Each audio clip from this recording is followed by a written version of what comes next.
kthehemi sërish në studio me miqtan. Në pjesën tonë të dytë të emisionit do të flasim për gjendjen e fushatës elektorale. Jemi në prang edhe të konventës së Partisë Demokrate. Do të diskutojmë jo vetëm për Republikanët, po të flasim edhe për kundërshtarët e tyre, për demokratët. Edhe po shkojnë edhe më tej duke marrë më komunista dita ditës. Vlerat e përbashkëta, the common values that we as Albanians inherit are the common values as you as conservative Republicans are supporting too. And does this give you the opportunity when you talk to the Albanians here to have their support for your involvement in politics? Anybody can answer something. Do you see that the Albanians are supporting your cause? One of the things that has been challenging is to get people involved in what we call politics. Look, there's a phrase, it's called, you can avoid politics, but politics is not going to avoid you, okay? And I spoke about, there's a meme, which is basically a photo, and it's a little bit, it has the quote of, the photo depicts, or it's a picture rather, or like a painting rather, I'm sorry, or of a guy, it's a man, and he's hunched over on his knees, and his head is underneath a guillotine. His head is about to be chopped off. And there's a bubble which reads, I don't get involved in politics, okay? So you mean that the people who are not involved, if you don't get involved in politics, it's at your peril, okay? Mm-hmm. It's at your detriment. I want and I encourage everyone to be involved. Who is running for your precinct delegate? Who is running for your Congress in your district? Who is running for Senate? Everyone has to get involved and pay attention. It's very important. This is the most important election of our lifetimes. Should not be a gap, or people, I'm not involved in politics, so my vote doesn't count. Absolutely. We did a voter drive at the Albanian American, or at the Albanian Festival in July, and we set up a booth. It was through our organization, Albanian American Conservative Republicans. We had Jackie Eubanks assisting us, and we were there, and we had signs up, voter registration, and there was, and I had a printout of, basically just some slogans like, "Are you tired of inflation? Are you tired of high gas? Then register to vote."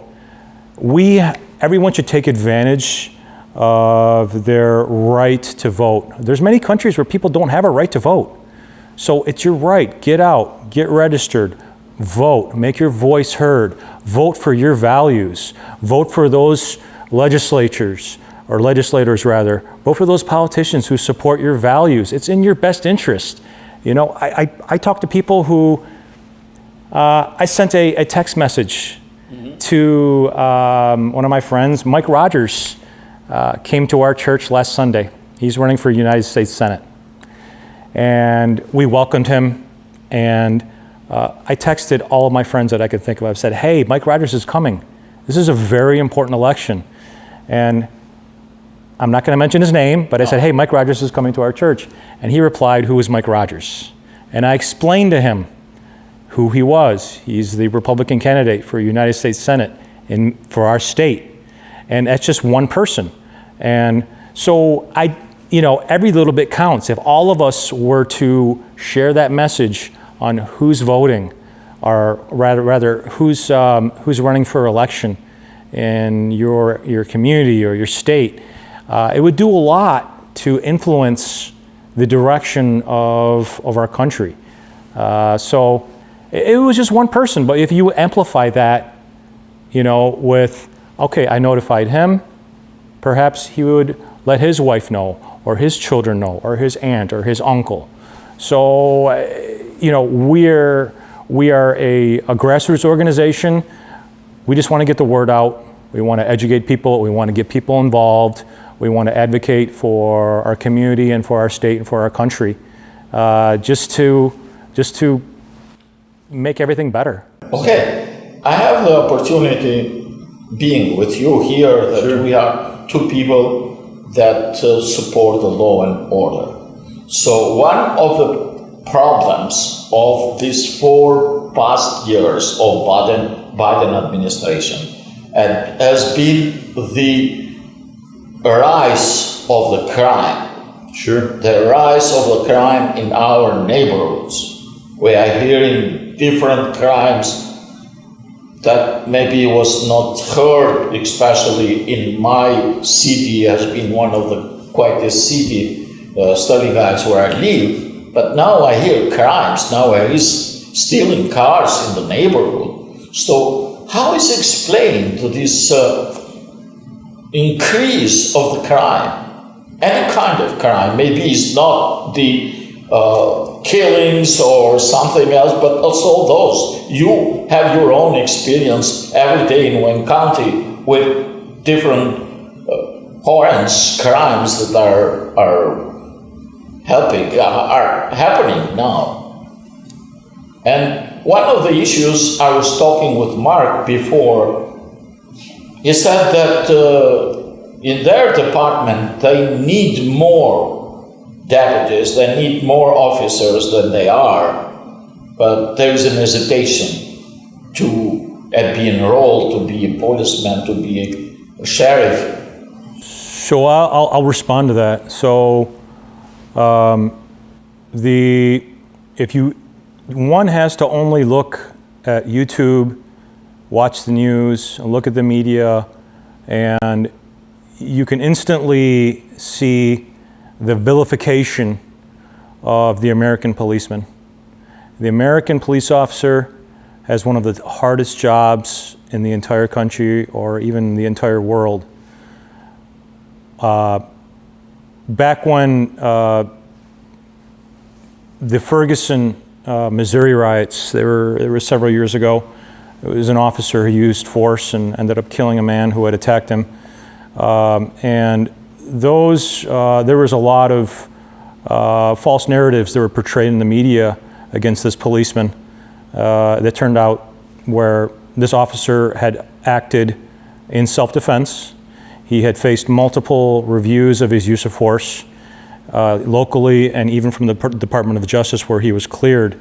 But the damage that the media had done to him and law enforcement, I believe, still has resounded to this date, where there was this false narrative where the guy was surrendering and this officer murdered him in cold blood, which turned out to be false. So what happens is, and there's no way to measure this, how many officers are out there that are just going to do the bare minimum and just take their calls and not be proactive? How many squared away, educated, former military guys that perhaps wanted to pursue a career in law enforcement saw the treatment, the poor treatment of this policeman and said, you know what, no, I'm not going to risk going to prison. I'm not going to risk being thrown under the bus by perhaps a Soros prosecutor or a prosecutor that wanted to score political points against this officer. So this is no secret. There is a dangerous lack of interest in good people from getting into the law enforcement profession. It's dangerous because it affects everyone.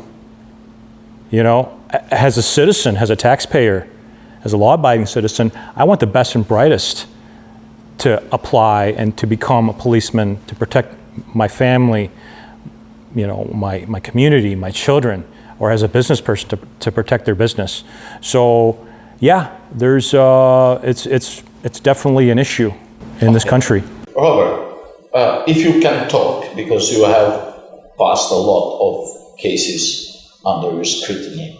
So, if it is a case that is being resolved, on your opinion, Why is the crime level increased? So I want to acknowledge the people that are in the trenches and the front lines in these cities.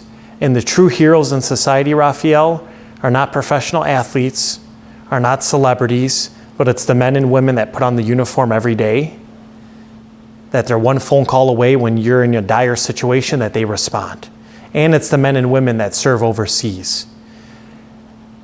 And these people should be applauded, but everything is traversed in the opposite direction in this country. We idolize the wrong people. And so when the morale is so low with these law enforcement agencies, it makes it difficult for them to police and to keep us safe. And politicians have played a huge part in their rhetoric and being anti-law and order, anti-prosecution, anti-law enforcement. And we have a severe issue in this country with judges that don't sentence accordingly based on the crime and are giving low bonds where individuals that either should be in jail or in prison have the opportunity to be released severely early so they go out and hurt someone else. Are those following the laws or are following other directions that you mentioned? They're not following the law, they're following their own interpretation and what they want to do. And so that's the whole reason why America was founded. We're a country of laws, not of men. And when you have somebody putting their personality ahead of law and order and what's best for the community, that's why we run into the issues that we have. It's a lack of humility with some of these individuals. And so we're living in trying times. There's a lot of crime. And this goes back to why we're conservative, Raphael. The statistics bear it out. We're not talking about opinions here. Look at some of the worst cities with the highest crime rates. They have these progressive policies. They're anti-police. And there's people that are leaving those cities. You look at LA, you look at New York, you look at Chicago, and there's a reason why some of these other states such as Texas and Tennessee and Kentucky and Florida and the Carolinas are gaining population, and they're gaining businesses, and they're gaining young families moving into those areas because people, Raphael, want to live in the area where they're not going to be carjacked, where they're not going to be broken into their home, where they can live with safety and prosperity and allow their business to grow. Të dashur teleshikues, po ndërpresim këtu emisionin për një pauzë të shkurtër publicitare.